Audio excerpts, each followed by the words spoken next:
And what happened when I was invited to do contribute to the Biennale at the Whitney, I immediately said no. I do not want to have to do anything to do with contemporary art, which, of course, much of it, what you see, is garbage. Let's face it. Second, no, there are wonderful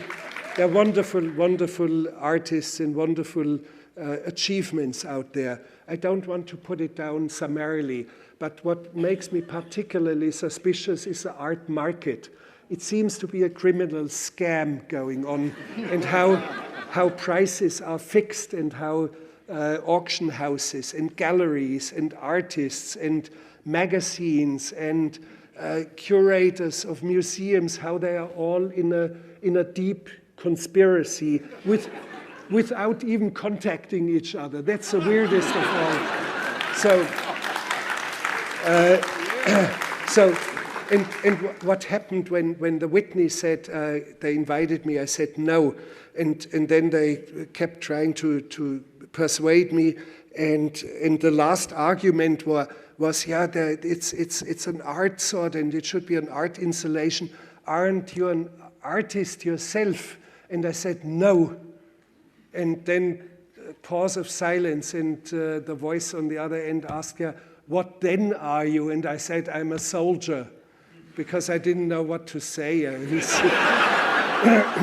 I hung up. And my wife overheard some of the conversation, and she said to me, "Was this the Whitney?" I said, "Yes." And what did they want? And I explained. And she said, and it took a week until she persuaded me to do something about it, because there's quite a few things that I cannot express in cinema. There are quite a few things I cannot express in literature. There's a vast field of things, like Hearsay of the Soul, where it is wonderful that I have a different sort of a room, a darkened room, music, images, something that has been dormant inside of me for a very long time.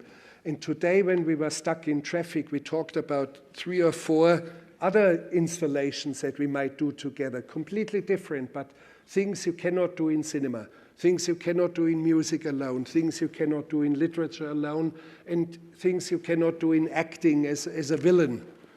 So